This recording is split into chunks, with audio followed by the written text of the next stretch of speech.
கர்த்தர் நல்லவர், அவர் கிருபை என்றும் உள்ளது. ஆண்டவராகிய இயேசு கிறிஸ்துவின் நாமத்தினாலே உங்கள் ஒவ்வொருவருக்கும் அன்பின் வாழ்த்துக்கள். இன்று ஆகஸ்ட் மாதம் 27ஆம் தேதி வியாழக்கிழமை.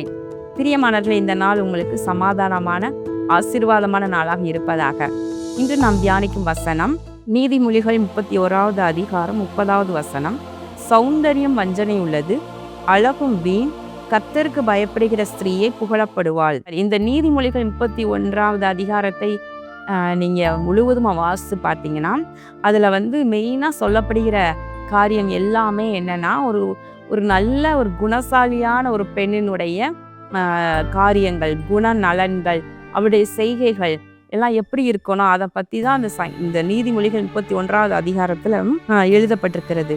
குணசாலியான ஸ்திரீயை கண்டுபிடிப்பவன் யார்? அவளுடைய விலை முத்துக்களை பார்க்கிலும் உயர்ந்தது என்று சொல்லி 10வது வசனம். அதிலிருந்து பார்க்கும் பொழுது வரிசையாக குணசாலியான பெண்ணுனா எப்படி இருக்கணும், அதே போல் வேதம் ஒரு சர்டிஃபிகேட் கொடுக்குது. குணசாலியான பெண்ணா எப்படிலாம் இருக்கணும் அப்படின்னு சொல்லிட்டு நம்பர் 1, நம்பர் 2, நம்பர் 3 என்று சொல்லி அழகாக வரிசையாக எழுதியிருக்கு பாருங்க. அவள் புருஷனுடைய இருதயம் அவளை நம்பும், அவன் சம்பத்து குறையாது, அவள் உயிரோடு இருக்கும் நாளெல்லாம் அவனுக்கு தீமையை எல்லாம் நன்மையே செய்கிறாள். அதனோடு கூட பாருங்களேன், அவள் சோம்பலின் அப்பத்தை புசிக்கலை, அவளுடைய விளக்கு ராத்திரியிலே அணையாமல் இருக்குது, தன் வீட்டு காரியம் எப்படி இருக்குது என்று கண்ணோக்கமாக இருக்கிறாள் என்று சொல்லி தயையுள்ள போதகம் அவள் நாவில் இருக்கிறது. அவளுடைய பிள்ளைகளும் அவளுடைய கணவரும் எழும்பி அவளை வாழ்த்துறாங்க, பாக்கியவதி என்று சொல்லி. அநேக பெண்கள் குணசாலிகளாக இருந்தாலும் ஒன்றை போல குணம் யாருக்கு இல்லை அப்படின்னு சொல்லி வாழ்த்துறாங்களாம். இப்படிலாம் அழகாக லிஸ்ட்டு போட்டு வேதம் காமிக்குது. இந்த விதமான குணநலன்கள் உடைய ஒரு பெண் அது எப்படிப்பட்டவளாக இருப்பாள்? கர்த்தருக்கு பயப்படுகிற ஒரு பெண்ணாக இருப்பாள். இந்த இடத்துல சௌந்தரியம் வஞ்சனை உள்ளது, அழகும் வீண், கர்த்தருக்கு பயப்படுகிற ஸ்திரீயை புகழப்படுவாள். யாரு தான் புகழப்படுவாங்களாம்? இப்படிப்பட்ட குணநலன்களோடு இருந்து கர்த்தருக்கு பயப்படுகிற ஒரு பெண் எல்லாராலையும் புகழப்படுவாள் என்று வசனம் சொல்கிறது. வெறுமனே சௌந்தரியம் அழகு மாத்திரம் இருந்தா எல்லாரும் புகழ்ந்துருவாங்க அல்லது எல்லாரும் விரும்புவாங்க என்று சொல்லி எண்ணுவது இல்லை. சௌந்தரியம் வஞ்சனை உள்ளது, அழகும் வீண் என்று சொல்லப்படுகிறது. அதற்காக பெண்கள் அழகாக இருக்கக்கூடாதா அப்படின்னு நீங்கள் உங்களுக்கு கேள்வி வரலாம். இல்லை, அழகும் வீண் அப்படின்னு தான் சொல்லப்படுது இல்லையா, அழகாக இருக்கக்கூடாதுன்னு சொல்லலை. ஆனால் அழகாக இருப்பது தவறு கிடையாது, அது கர்த்தர் கொடுக்கிற கிருபை. நம்ம யோபுவின் குமாரத்திகள் தேசத்தில் சௌந்தரியம் உள்ளவர்களாக இருந்தார்கள் என்று பார்க்கின்றோம். முற்பிதாக்களினுடைய மனைவிமார்கள் சாராள், ரெபேக்காள் மற்றும் ராகேல், லேயாலையும் கூட அவள் கூச்சப்பார்வதான் லைட்டாக இருந்தது இல்லையா, அவளும் அழகுள்ள ஒரு பெண் தான். இவங்கெல்லாம் அழகுள்ளவர்களாக இருந்தாங்க. இவங்களுடைய அழக நிமித்தமாக ஆபிரகாமுக்கு சோதனை வந்தது, ஈசாக்குக்கு சோதனை வந்தது இல்லையா. அப்போ அழகா இருக்கிறது, அவங்களே அழகா தான் இருந்தாங்க. இப்போ பெண்கள் அழகா இருக்கிறது தவறு கிடையாது. ஆனால் அழகா குணமா கர்த்தருக்கு பயப்படுவதா என்று சொல்லி போட்டோம்னா எது இதுல மேன்மையானது என்று பார்க்கும் பொழுது கர்த்தருக்கு பயப்படுகிற ஸ்திரீயே புகழப்படுவாள். அதுதான் மேன்மையான காரியம். ஒரு பெண்ணுக்கு முதல் தேவையானது கர்த்தருக்கு பயப்படுகிற பயம், நல்ல குண நலன்கள், நற்குணசாலி.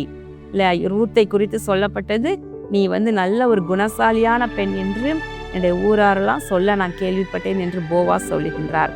அப்போ குணநலன்கள் எல்லாம் அது மறைந்திருக்க முடியாது, அது இல்லையா.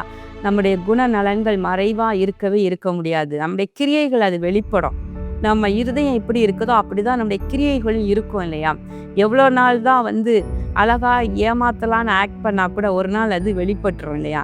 அப்போ அழகு மாத்திரம் அல்ல, சௌந்தரியம் மாத்திரம் அல்ல, தேவன் விரும்புகின்றது நல்ல கர்த்தருக்கு பயப்படுகிற பயம், நற்குணசாலியாக இருப்பதா, நல்ல குணநலன்கள். இதுல சொல்லப்பட்டிருக்கிற குணங்கள் எல்லாம் ஒரு பெண்ணுக்கு இருந்தாலே அவள் எல்லாராலும் புகழப்படுகிற பெண்ணாக இருப்பாள். குறிப்பா குடும்பத்தாரால புகழப்படணும். இன்னைக்கு நிறைய பெண்கள் ஒருவேளை நினைக்கலாம் மற்றவங்க புகழ்ந்தா போதும்னு நினைக்கலாம். ஆனா முதல்ல உங்களுக்கு சர்டிஃபிகேட் எங்கிருந்து வரணும்னா வீட்டில இருந்து தான் வரணும். வீட்டில் உள்ளவங்க தான் சொல்லணும்.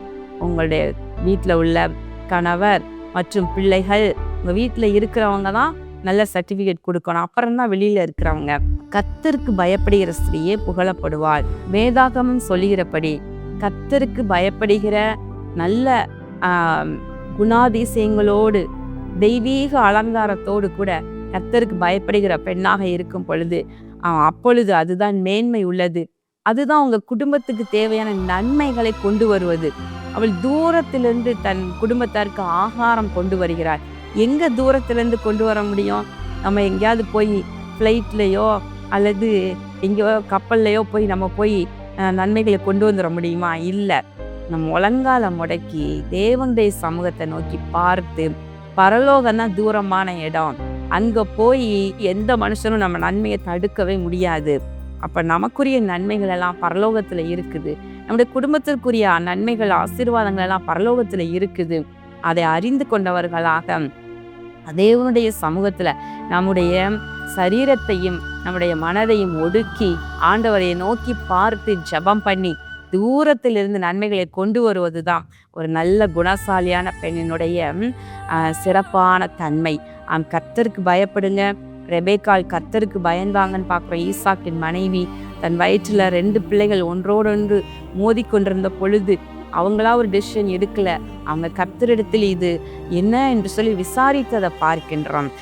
எதுவாக இருந்தாலும் தேவனுடைய சமூகத்தை நோக்கி விண்ணப்பம் பண்ணி அவருடைய சித்தத்தை அறிந்து கொண்டவர்களாக குடும்பத்தை நடத்த தெரிய வேண்டும். தேவ சித்தத்தின் மையத்துல அவங்க குடும்பம் இருக்குதா, உங்க பிள்ளைகள் இருக்கிறாங்களா, கர்த்தருடைய சித்தத்தின் நடுவுல வைத்து உங்க குடும்பம் நடக்குதா அப்படிங்கிறதுல நீங்க கண்ணும் கருத்துமா இருந்து வீட்டின் காரியம் எப்படி இருக்கிறது என்று கண்ணும் கருத்துமாய் பார்த்து அதற்காக தேவ சமூகத்துல முழங்கால நின்று ஜெபித்து தேவனுடைய வீட்டை கட்டுகிற நல்ல கர்த்தருக்கு பயப்படுகிற பெண்ணாக நீங்க எழும்ப வேண்டும் என்று பரிசுத்த ஆவியானவர் இன்றைக்கு விரும்புகின்றார். அன்பு சகோதரிகளே, நீங்க கர்த்தருக்கு பயந்து வாழ துவங்கும் பொழுது ஆட்டோமேட்டிக்காக அவங்க குடும்பத்தில் உள்ள மற்ற நபர்களும் அப்படியே அவங்களுக்குள்ளேயும் ஒரு தேவ பயம் வந்துவிடும். கர்த்தர் அப்படியே மாற்றுவார். கண்களை மீது ஜெபம் பண்ணுவோமா? எங்கள் அன்பின் பரலோக பிதாவே, இந்த நாளில் நாங்கள் தியானித்த நம்முடைய வார்த்தையின்படி அன்பு சகோதரிகள் ஒவ்வொருவரும் ஆண்டவரே உமக்கு பயப்படுகிற பயத்தோடு ஆண்டவரை வாழ்ந்திருக்க கிருபை செய்வீராக. ஆண்டவரே, அதற்கு பின்பு மற்ற எல்லா காரியங்களும் என்று யோசித்து கர்த்தருக்கு பயப்படுகிறதற்கு ஆண்டவரை முன்னுரிமை கொடுத்து உங்களுடைய பிள்ளைகள் வாழ்வார்களாக. இயேசு கிறிஸ்துவின் நாமத்தினால் இந்த ஜெபத்தை ஏறெடுக்கிறேன் நல்ல பிதாவே, ஆமென். பிரியமானவர்களே, வருகின்ற 29ஆம் தேதி சனிக்கிழமை நம்முடைய ஆசீர்வாத டிவியினுடைய உபவாச கூட்டம் நடைபெற இருக்கின்றது. ஒவ்வொரு மாதமும் கடைசி சனிக்கிழமை நடைபெறும். எனவே இந்த மாதம் 5 சனிக்கிழமைகள் வருவதனால் 5வது சனிக்கிழமை நடைபெறுகின்றது. இந்த உபவாச கூட்டத்திற்கு தவறாமல் கலந்து கொள்ளுங்கள். இந்த உபவாச கூட்டத்திலே கர்த்தர் உங்களை சந்திப்பார். தேவனுடைய வல்லமை உங்களை தனிப்பட்ட விதமாக உங்களை தொடும். அற்புத தொடுதலை நீங்கள் உணர்வீர்கள். உங்களுடைய ஆவி, ஆத்மா, சரீரத்துல பெரிய பலனை பெற்றுக்கொண்டு சிங்கத்தை போல தைரியம் உள்ளவர்களாக நீங்கள் திரும்பி செல்வீர்கள்.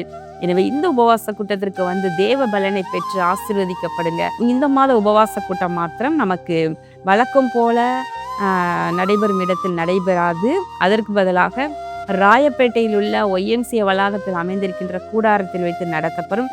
இது அரசு மருத்துவமனைக்கு எதிரில் அமைந்திருக்கின்றது. சென்னையில் இருக்கிறவங்களுக்கு அந்த இடம் நல்லாவே தெரியும். இதற்கு முன்பதாக நம்ம பல முறை அங்கு நடத்தி இருக்கின்றோம். கட்டாயம் கலந்து கொள்ளுங்கள். கர்த்தர் உங்களை ஆசீர்வதிப்பாராக. ஆமென்.